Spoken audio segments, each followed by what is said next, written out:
ተነስና ቁም።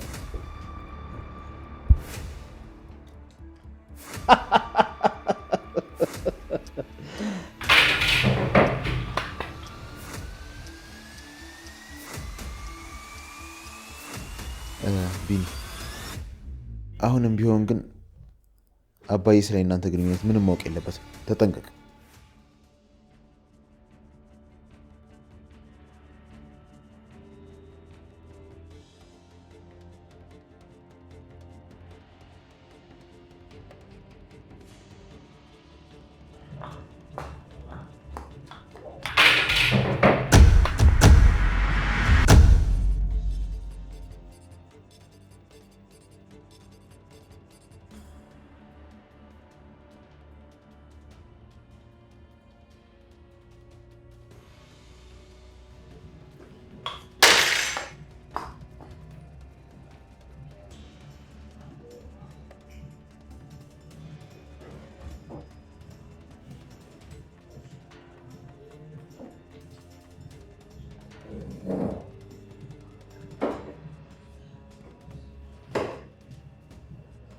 ምን ሆነሃል ልጅ? ቅድም ጀምሮ እኮ እያየሁ ነበር። የምናውቀው አይነት መረጋጋት አይታይብህም። ኧረ ደህና ነኝ ጋሼ። ትንሽ ብርድ ብሎኝ። ያው ውጭው ፀሐይ ቢሆንም ትንሽ ብርድ አለ አይደል? አየሩስ ልክ ብለሃል። ያለ ወትሮ በጣም ቀዝቃዛ ነው። ልክ ብለዋል። እንደማዩት ደግሞ የለበስኩት ከቲሸርት ብዙም አይሻልም። ታዲያ ለብርድ የሚሆን ትኩስ ነገር ልጋብዛ? አይ ግድ የለም ጋሼ ይቅርብኝ። ቅርብ ጊዜ ወስጃለሁ። ግን እኮ አሁንም እየተረጋጋ አይደለም። ምን አሉኝ ጋሼ? ይመስለኛል ለአንተ ወጣት የሚያንቀጠቅጥና የሚያደናብር የብርድ አይመስለኝም። ማለት በጣም ፈርተሃል። ኧረ እኔ አልፈራሁም ጋሼ። እንዴ ሴት ናት ብዬ ነው እንጂ ምንም ያስፈራኝ ነገር አለ? ምን ነው ያስደነብር ሴት አይደለች እንዴ?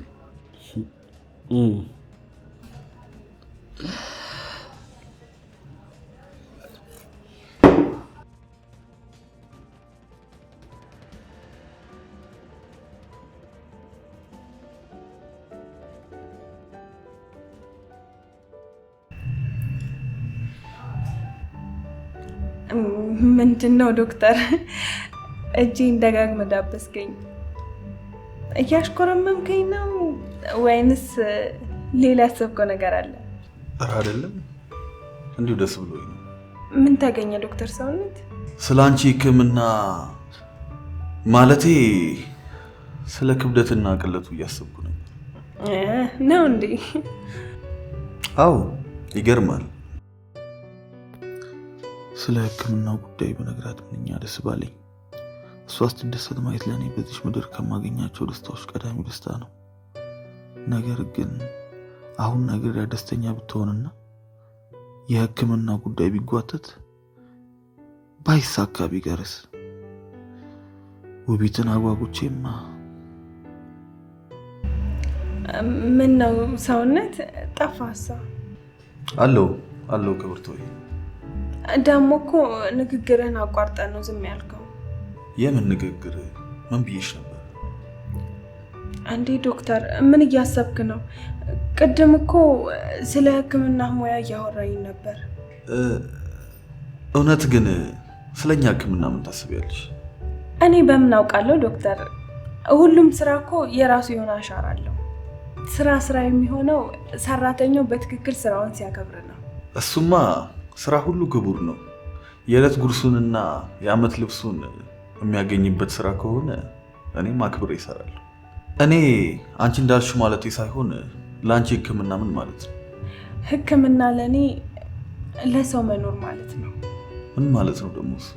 ቆይ አሁን ሳይገባ ቀርቶ ነው ወይስ እኔን ማስለፍለፍ ስለምትወድ ነው? እውነት ሁሌ አንቺ ስታወሪ ማዳመጥን በወደድኩ። ነገር ግን አለው ለማለት አንዳንድ ሀሳቦችን ጣል ማድረግ ግድ ይልሻል። የምን ግድ አለብህ ደግሞ? የኔ ቆንጆ ርዕሱን ባንቀይሮስ? ሰው ሆኖ ለሰው መኖር ማለት ምን ማለት ነው? የራሴ የግል ሀሳቤ እኮ ነው ዶክተር።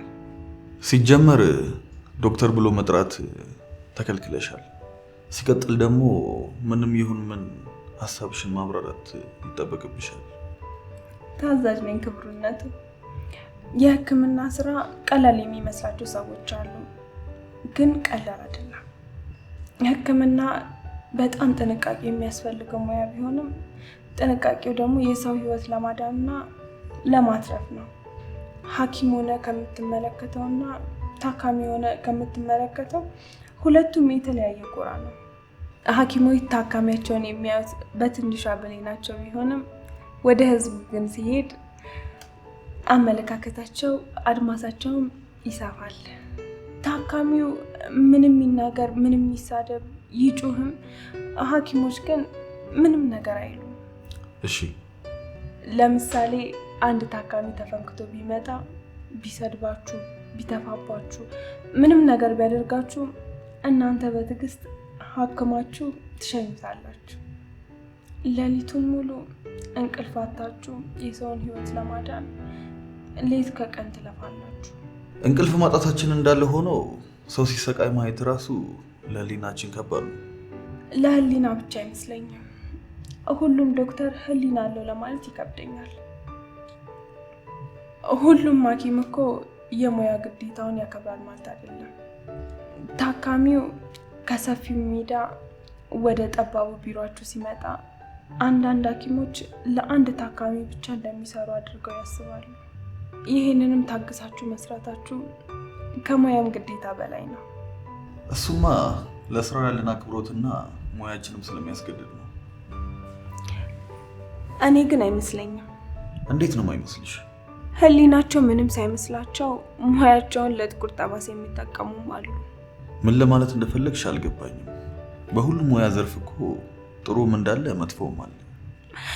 ሌላው ሙያ ከሚያደርሰው ጉዳት አንጻር ከህክምና ጋር ምንም አይገናኝም። ጭራሽ ለንጽጽርም የሚቀርብ አይደለም። እሱ ይገባኛል። ነገር ግን እንዴ አልገባም እንዴ ዶክተር ሰውነት? የማይረቡ ሆዳደሮች ስግብግብ ዶክተሮችም አሉ እያልኩ ነው። ህገወጥ መድኃኒት በማስገባት እንዲሁም ቀን ያለፈባቸውንም መድኃኒቶች በመሸጥ የሚተዳደሩ አሉ እያልኩ ነው። ሁሉም ሐኪም እኮ መድኃኒት አስመጪና ሻጭ አይደለም። ደግሞ ይሄን የሚከታተል እኮ የመድኃኒትና የምግብ ቁጥጥር ባለስልጣን አለ። ተው እባክህ ዶክተር፣ አጉል ክርክር አታርገው። በነገራችን ላይ የኔ የሁል ጊዜ ጥያቄ ሰዎች ቆይ በሆነ መንገድም ሲሞቱ በህክምና ስህተት ነው የሚባለው ለምንድን ነው? ምናልባትም ስለ ባህሩ ጥልቀት የሚያውቀው ዋናተኛ ነው ብዬ ነው። እሱስ ልክ ነሽ። ነገር ግን እስከዛሬ ስላላጋጠመኝ ነው። ምናልባትም ዶክተር ሰውነት አንተ ስራህን አክባሪ ንጹህ ሰው ስለሆንክ ይሆናል። ምን ማለት ነው ደግሞ ይሄ ቆንጂት?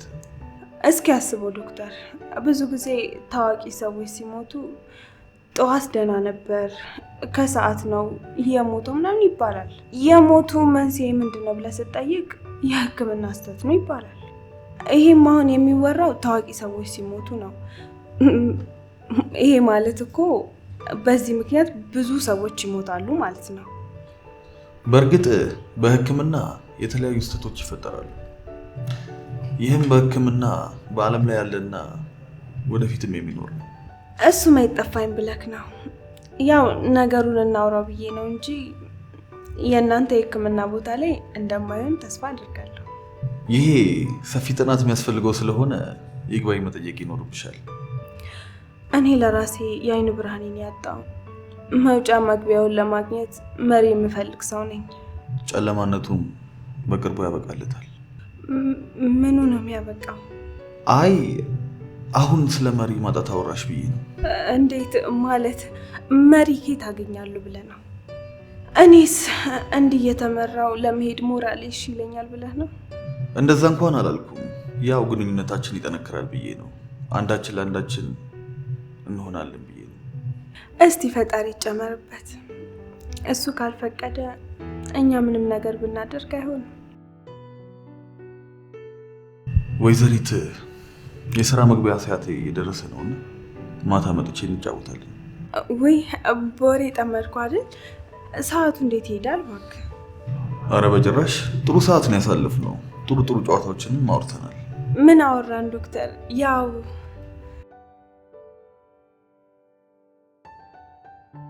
ዶክተር ማለት ተከልክለሻል እምልሽ ስንቴ ነው? እሺ ዶክተር ወይ ማለቴ ሰውነት ዶክተር የሚለው ማዕረግ ውጪ ላሉት ነው እንጂ ለኔ የምለው ሰው አይደለም። እሺ በቃ ከዚህ በኋላ ሰውነት በሚል ይጸናል። በላውን ሂድ በቃ እንዳይረፍድብህ።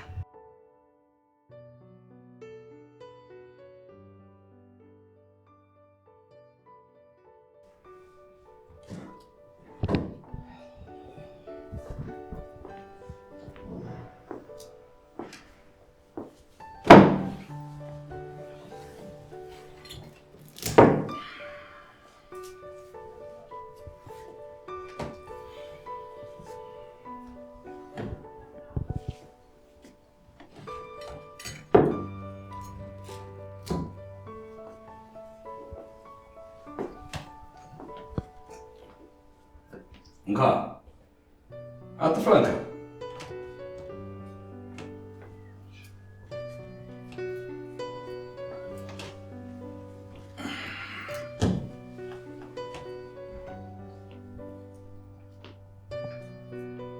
ስምህን ቢኒያም ነበር ያልከኝ? ልክ ነው፣ ቢኒያም እባላለሁ። እኔ ደግሞ መሰንበት ይፍራሸዋ እባላለሁ። እኔ ጋር ሆነ እንደዚህ መፍራት የለብህ። እኔ አባት ልፍራት የሚሆን ኢምንት እንኳን ቦታ የለኝ። ወደዚህ እንድትመጣና የፈለግኩ ይሄንን ፍርሃትን ታስወግድ ብዬ ነው። አረ እኔ አልፈሩም ጋሼ፣ ምንም ያስፈራኝ ነገር አለ? እሱን እንኳን ባልሽ እንኳን ጠይቃት። ጋሼ አይተዋተን እንዴ?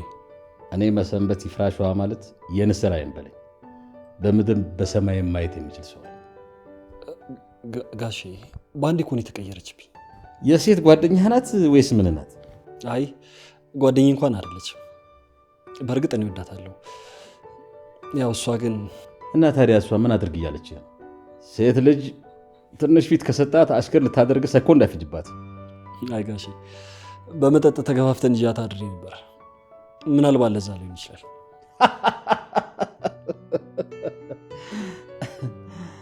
አብራት ስላደርክ ነው ልታጠፋ የምትሯሯጠው።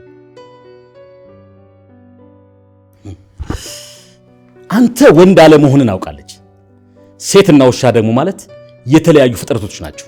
ሴት ደግሞ ከሰውነት አካል ውስጥ ልብን ነው የምታዳምጠው። ሌላውን ነገር ሁሉ ኋላ እንደምታገኙ ታውቋለች። ሴት ልጅ ልብህን ነው የምታጠቀው። ውሻህን በተመሳሳይ ከውሻ ጋር አባሮች ስገጥም ወደ ውሻው የወረወርከውን ድንጋይ ውሻው ሮጦ የሚያሸተው ያንተን ጠረንና ሽታ አሽቶ ውስጥ ያለውን ፍርሃትና ድፍረት ያውቀዋል። ያኔ በልብ ውስጥ ያለውን ፍርሃትና ድፍረት ለይቶ ያውቀዋል። ተነስና ቁም።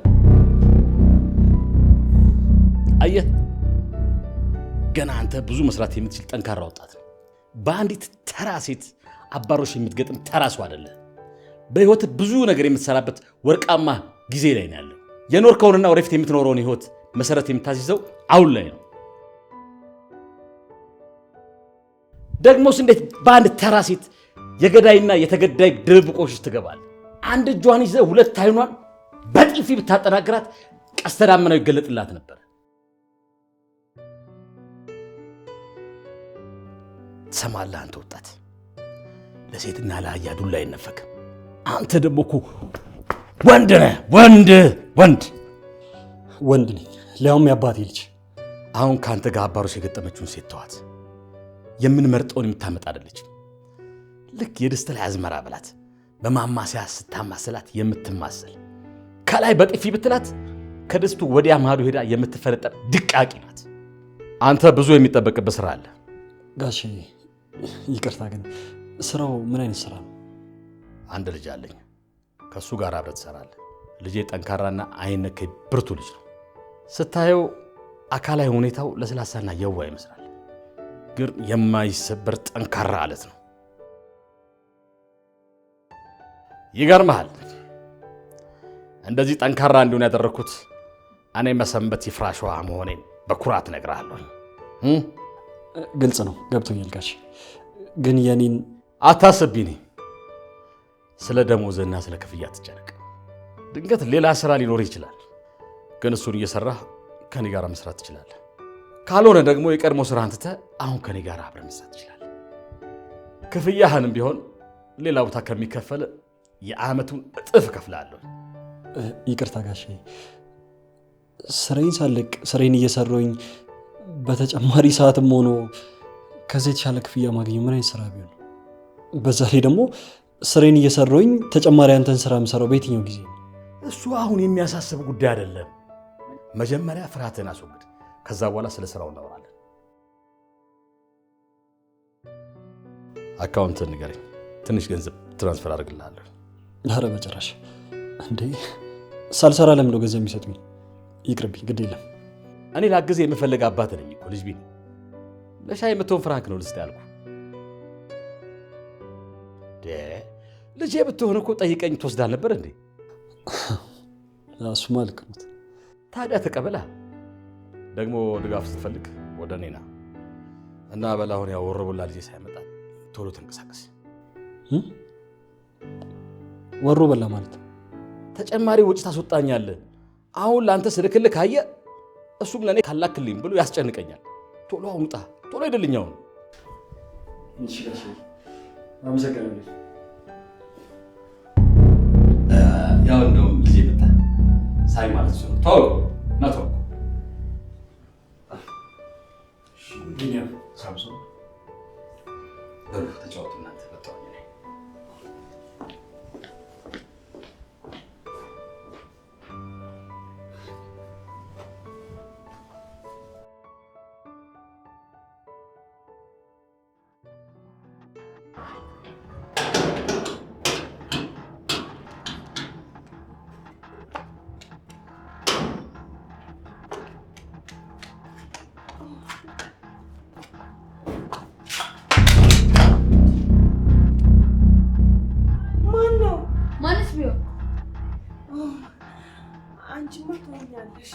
ነግሬሽ ነበር እዚህ እንዳላየሽ አላልኩሽም?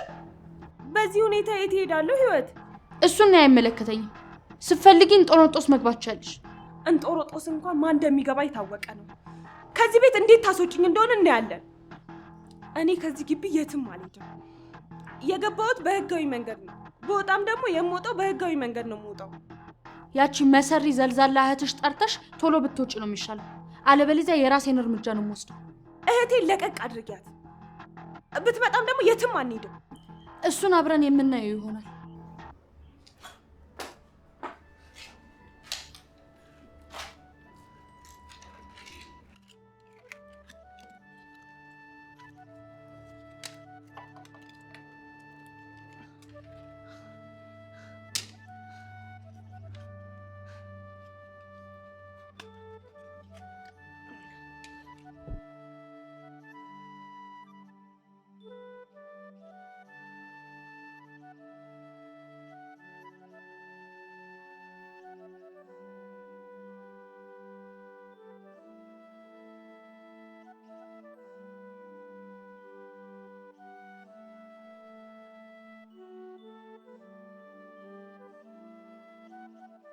ሄሎ ሳርዬ። ሄሎ ውቢት። የት ጠፍተሽብኝ ነው እህቴ? አለው የት ጠፋለሁ ብለሽ ነው? በጣም ጠፋሽ እኮ። ቢያንስ የት እንዳለሽ እንኳን አታሳውቂኝም? ማሳወቅ ነበረብኝ። ይህን ያህል እቆያለሁ አላልኩም ነበር እንዴ? ከየት ነው የምትመጪው? ቆይ የት ነው ያለሽው? እየመጣሁ ነው ካልሽ እሺ፣ ግን እንዳትቆይ ውብዬ። ሌላ ቦታ ነኝ ያለሁት። ከተማ ስገባ ቀጥታ ወደ ቤት ነው የምመጣው። እሺ ውብዬ፣ በጣም ይቅርታ። ሄሎ ሳርዬ። ምን ነው ሳርዬ፣ ደህና አይደለሽም እንዴ? ደህና ነኝ እህቴ፣ በጣም ደህና ነኝ። ቤት እየመጣሁ ነው። እሺ በቃ ቶሎ ነይ።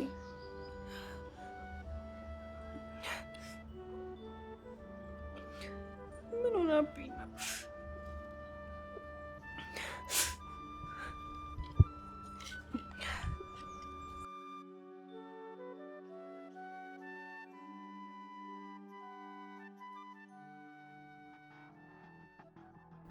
ቢኒ፣ አባቴን የት ነው የምታውቀው? ጠዋት ካፌ ላይ ከሰው ጋር ጣልቼ ነበር። እንደ አጋጣሚ አባት እዛ ስለነበሩ እንደ ገላጋይ ነው እዚህ ይዞኝ የመጡት። እኔ እናንተ እንደምንተዋወቅ አያውቅም አይደል? እንዴ በምን ሊያውቅ ይችላል? አባት መሆኑን ራሱ ያወቅሁት ዛሬ ነው።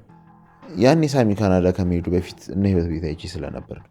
ያኔ እንኳን ስለ ቤተሰቦቻችን ልናወራ ቀርቶ እኛ ራሱ መች በቅጡ ተዋወቅ። እሱስ ልክ ነህ ቢኒ። አሁንም ቢሆን ግን አባዬ ስለ እናንተ ግንኙነት ምንም ማወቅ የለበትም። ተጠንቀቅ። ምን ነው ችግር አለው እንዴ? ምን ነው ችግሩ? እሱ ሌላ ጊዜ አወራሃለሁ። አባዬ ግን ቤት ድረስ ካመጣ ወደዋል ማለት ነው። እውነት ለመናገር ግን አባት በጣም ጥሩ ሰው ናቸው።